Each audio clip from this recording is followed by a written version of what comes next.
Guys, ആരോടും പറയണ്ട, നമുക്കൊരു ചായ കുടിച്ചിട്ട് വരാം. പിന്നെ ഞങ്ങൾ ചായ കുടിക്കാൻ പോവാണ് ഗൈസ്. ഞങ്ങളുടെ വീടിൻ്റെ അടുത്ത് തന്നെയാണ് ഒരു കടയുടെ പേര് ഞാൻ എപ്പോഴും പോയി കഴിക്കണതാണ്, പക്ഷെ മറന്നുപോയി. കുഴിമന്തിയും ഷവർമ്മയൊക്കെ കിട്ടും. അപ്പോൾ രാത്രി ഒരു ചായ കുടിക്കാമെന്നും പറഞ്ഞ് പോയതാണ്, പക്ഷെ ഞങ്ങൾ അവിടെ നിന്ന് പല സാധനങ്ങളും ഓർഡർ ചെയ്തു. എന്താണെന്ന് അറിയണമെങ്കിൽ നിങ്ങൾ വീഡിയോ ഫുള്ളും കാണുക. മഴയുണ്ടായിരുന്നു, ചെറുതായിട്ട് മഴയുണ്ടായിരുന്നു, പക്ഷെ വൈബായിരുന്നു പോയപ്പോൾ. അപ്പം ഞങ്ങൾ ആരൊക്കെ പോയെന്ന് ഞാൻ കാണിച്ചു തരാം. ഞാനും ആൻറ്റി, ആൻറ്റിയുടെ മോൻ, എൻ്റെ ചേച്ചിയുടെ മോൻ, ഇത്രയും പേരായിട്ട് പോയത്.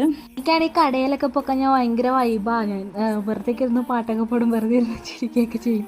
അപ്പം നിങ്ങൾ വിചാരിക്കും മെൻ്റില്ലെന്ന്, പക്ഷെ അങ്ങനെയില്ല. ഷവായി മന്തി ഉണ്ട് ഇവിടുത്തെ സ്പെഷ്യൽ, അതെനിക്ക് ഭയങ്കര ഇഷ്ടം. അപ്പോൾ ഞങ്ങളുടെ ഇവിടുത്തെ ഏരിയയിൽ ആരെങ്കിലും കാണുവാണെങ്കിൽ പോയി കഴിക്കാൻ നല്ല ടേസ്റ്റാണ്. അപ്പോൾ ഞാനിത്